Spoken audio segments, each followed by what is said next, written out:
Hi my dolls, welcome back to my YouTube channel. In today's video I actually am going to be responding to a comment, right? So on my previous video about things that you can't avoid when you're on your level up journey, Kate Asabi commented a question. By the way, I'm going to be looking at my notes as always.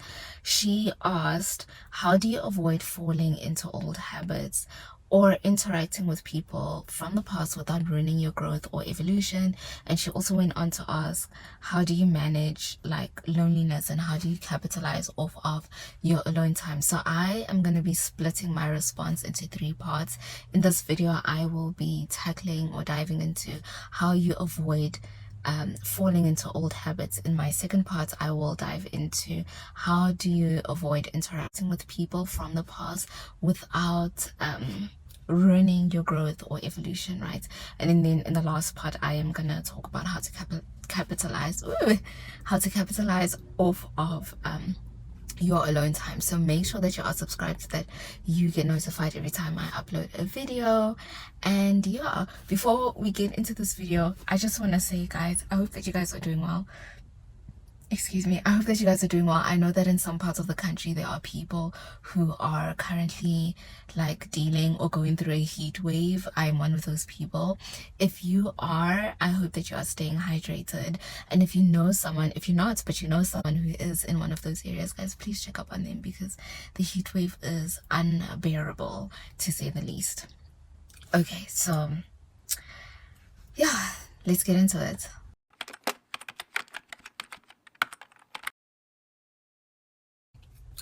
Okay, so some time ago I came across like an interview or like a podcast, right? And I don't remember like the name of it, but I remember what this person said, and it stuck out so much that like I have not forgotten about what they said till this day. Like it is the one thing that sits at the back of my mind rent free, right? This person basically said that under pressure you will always go back to your habits, and so you need to have habits and rituals that serve you, right? Now when it comes to bad habits, I feel like we really underestimate the amount of time and effort it takes to create these bad habits, and also like the energy that our environment as well as ourselves takes to actually keep these bad habits alive and continue to enable them, right? But there are a number of reasons as to why you could have a bad habit, and in order for you to actually avoid bad habits, or like to avoid falling back into bad habits, you need to understand what the root cause of that bad habit is. And there are plenty of reasons of why you could have a bad habit. A few reasons could be that you could be hardwired, that it was just something that like happened over time and now that's just the way you are hardwired, right? An example of this is that, like, say from your childhood you were always given sweets, you were never given vegetables, right? Throughout your whole life you have always had sweets to sustain you. Eventually you are going to be conditioned to think or to associate sweets with nutrition, or sweets with substance, right? Hold on, let me sit up straight. I keep reminding myself that, like, I know I have bad posture, but like I keep reminding myself that like I need to sit up straight, and like every now and then I catch myself slouching. Oh my goodness, I just went off for no reason. But anyway, what was I saying? So if for your entire life you have associated sweets with substance, things like vegetables will become like a foreign concept, and sweets will be your go-to because that's all you know, right? So that is an example of how your brain or your mind could be hardwired into a certain habit, right? Other reasons or causes of bad habits could be that it is a response to stress or boredom. When you are under pressure, when you are bored, this is what you turn to. It could be underlying issues like fear or limiting beliefs. It also could be even deeper. It could be triggered by an event, or it could be like an example or response to like someone who doesn't have like a feeling of purpose, right? I just Obviously, there are a lot more reasons as to why you could have a bad habit, but I actually just want to dive a little bit deeper into being triggered by an event, right? Or traumatic event or whatnot. Is this guy gonna park right behind me? How are we gonna get out? Anyway, so an example of like a traumatic event, right, is, so like years ago, right, when my grand was still alive, we used to watch TLC a lot. We used to watch a lot of TLC.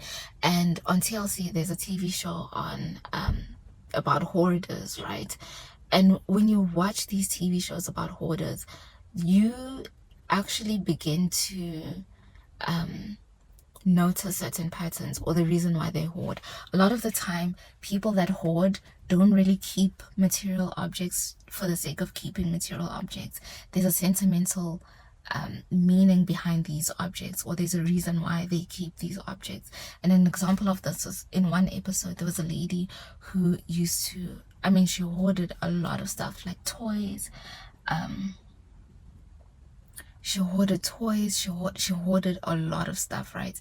And obviously there's a therapist that comes onto the show, and this therapist actually unpacked the reason why she hoards a lot. She was abandoned a lot as a child, so she went into foster care quite a lot, and she was just constantly abandoned by the people she trusted throughout her childhood. That resulted into her holding onto material objects in her adulthood, because those things are not going to leave her, they're not going to abandon her, right? And so that's just an example as to how, like, I mean, it's an extreme example, but it's an example as to how a traumatic event can lead into like bad habits, right?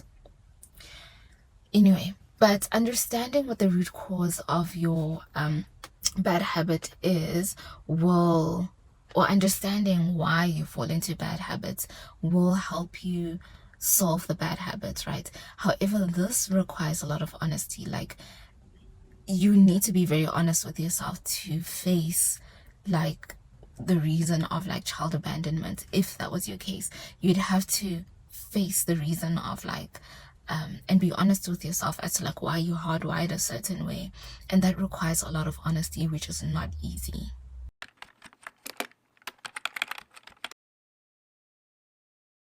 Okay, so now that you know what the root cause of your bad habit is, you can now take steps to actually work on it, right? Like I mentioned earlier, it does require a lot of honesty when it comes to your bad habits and like finding out what the root cause of it, right? So I'm gonna go back to like the example I made about like sweets as nutrition, right? If you're hardwired into thinking or knowing that sweets equate substance for life or equate nutrition, right, things like vegetables will become a foreign concept to you, and you would have to begin educating yourself so that you expand your mind in terms of your beliefs and you begin to break down that hardwiring, right?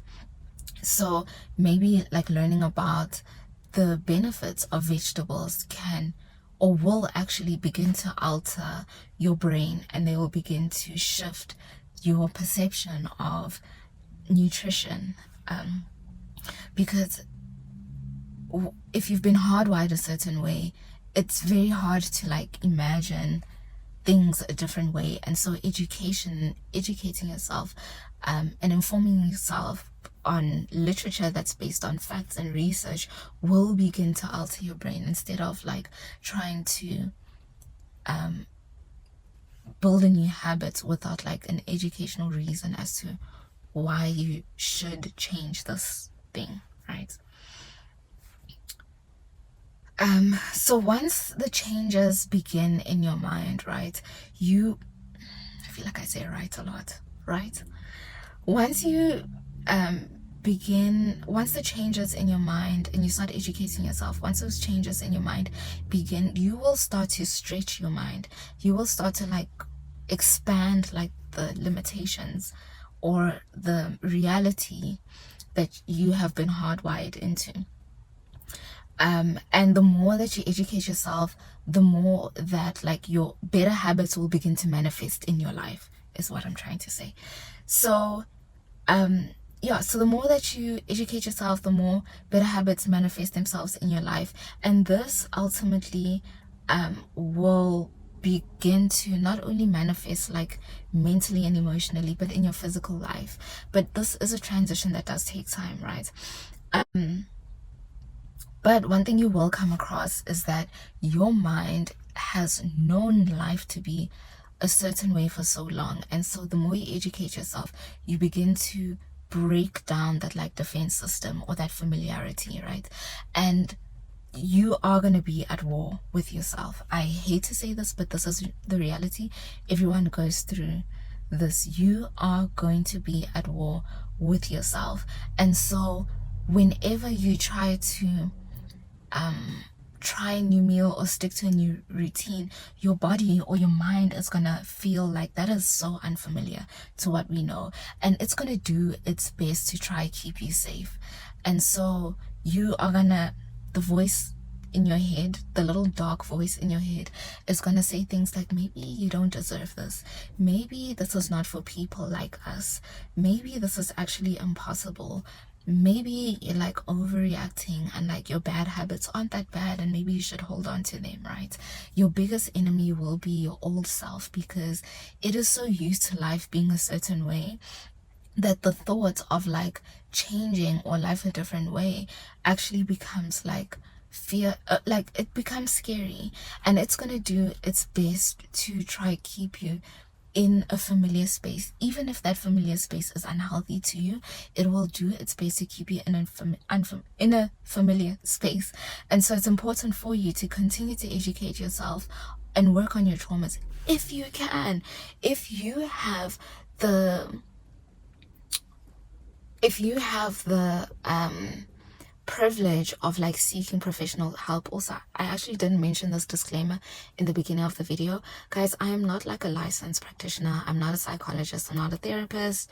I'm just a 20-something-year-old woman who goes through these experiences and is fortunate enough to have like a sisterhood where we unpack all of these things. And I just feel like it's the conversation that I have with like my friends is something that like I want to share, right? So I am not like qualified or certified to give like therapeutic or diagnosis. So I highly recommend that you go see a therapist if you can, right? If you can't, you know, just educate yourself. There's a lot of resources on the internet until you can see like someone professional. But anyway, the point I'm trying to say is that it's important that like if you need to, go see a professional, because you'll be able to like unpack these things and work through these things, right? And I say this because when you're on your journey of like self-improvement, there are so many other things that like bubble up that you didn't know were under the surface, that you kind of have to go through in order to like ultimately work through everything.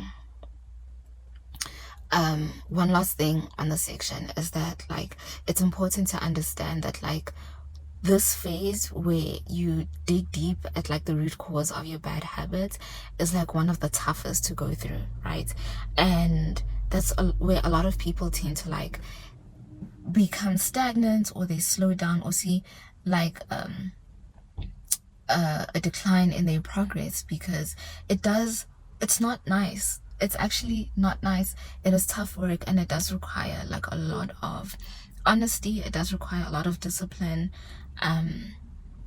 But like once you begin to work on your root cause, like I promise you, life is a lot more nicer.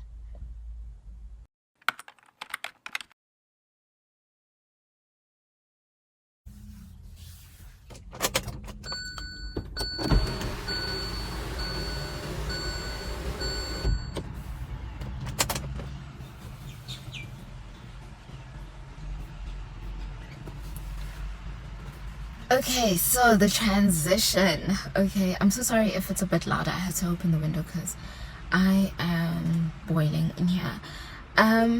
So when you begin working on, and I call this phase like the transition because it's a slow transition from like your old self to your new self when it comes to avoiding like falling into old habits, right? The transition is slow. And so you are gonna need to learn how to romanticize your transition and take your time in your transition, right? You definitely would want to consider putting in activities to help you transition from your old self to your new self, right? So throughout this video, I'm going to keep using the example of the sweets as nutrition.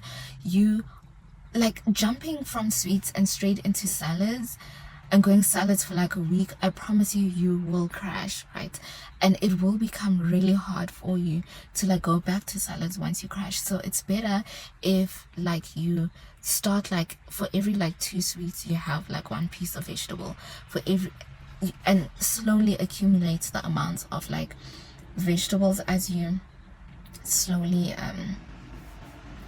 phase out the bad stuff, right?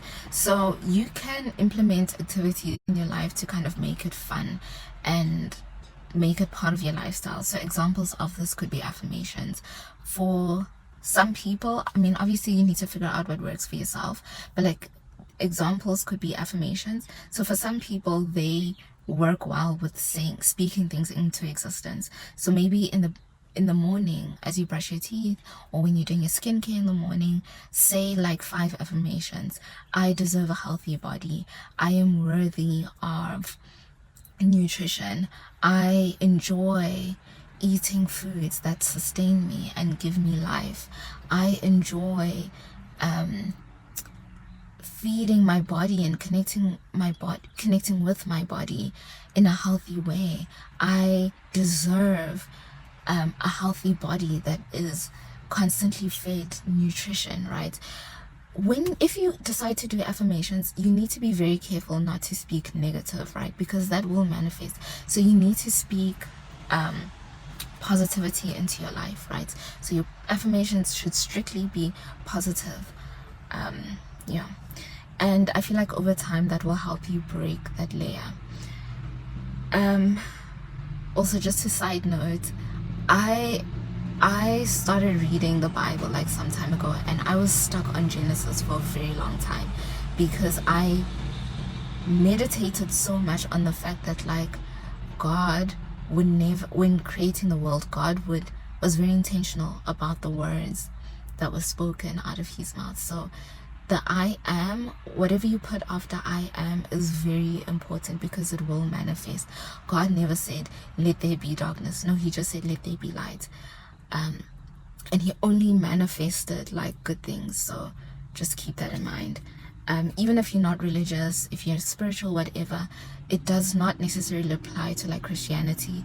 It's strictly for like, or it can be applicable to different ways of thinking, but whatever you put in front of I am is very important. Okay, another activity that you can do is journaling, right? Maybe at the end of the day, maybe you just journal 3 things that you're grateful for. That could help you like work on your habits. So for instance, I am grateful for the smell of fresh herbs. I am grateful for the taste of fresh vegetables. I am grateful for the nutrition my body receives when, I mean, it's kind of similar to affirmations, but you write it down. I am grateful for the nutrition that my body receives, right? And then what you also can do, you know what, this is actually, I feel like this is quite loud.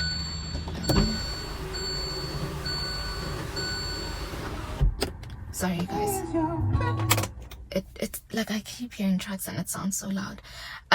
Another thing, you can immerse yourself in certain spaces. So obviously your habits also kind of depend on the environment that you live in, and I will get into like your community in the next video. But if you can, go out and immerse yourself in spaces that help you expand your mind, right? That will align you to your future self. So if you're trying to eat better, join a cooking club. If you're trying to eat better, maybe even join like a gardening club where you grow your own food, and that connection to nature will make the transition to actually eating healthier better, right? And then my last tip on this is unsubscribe, please.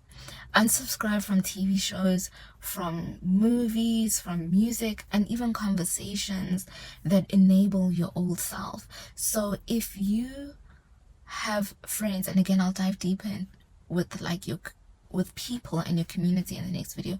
But if you have friends that only link up over fast foods, suggest something else, or unsubscribe from those specific like spaces, and meet up with friends in different areas. You can't also like work on improving yourself while staying in the same environment. So if you want to eat better, don't subscribe to like your fast foods. Subscribe to like foods that like are well made. Now my mouth is starting to water because I'm thinking of like food. I'm thinking of food, oh my goodness. But you are gonna need to unsubscribe in order to like transition effectively.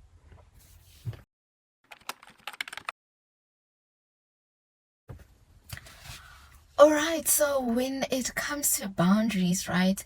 When it comes to building new and healthier habits, it is so important to protect your progress, right? Most people don't make significant progress in their journeys because they remain in environments that enable them. And this could be a physical environment or people around them, or even both. Again, I'll get into like the people part in the next video, so make sure you subscribe. But to wrap this video up, you also need to make the decision to be relentless about your goal, right? And if it means isolating yourself, then do that. If it means like cutting off like certain spaces, unsubscribing, distancing yourself from certain spaces, do that. Like, actually do that. Whatever it takes in order for you to protect your progress, your future self will thank you for it, right? And ultimately it will pay off, especially if your bad habit is holding you back from the life that you feel like you deserve. Excuse me. So yeah, I hope this video was helpful. Please make sure that you are subscribed. Tell your friends all about it as well. If you have any thoughts and opinions, please comment it down below, and I will see you in the next one.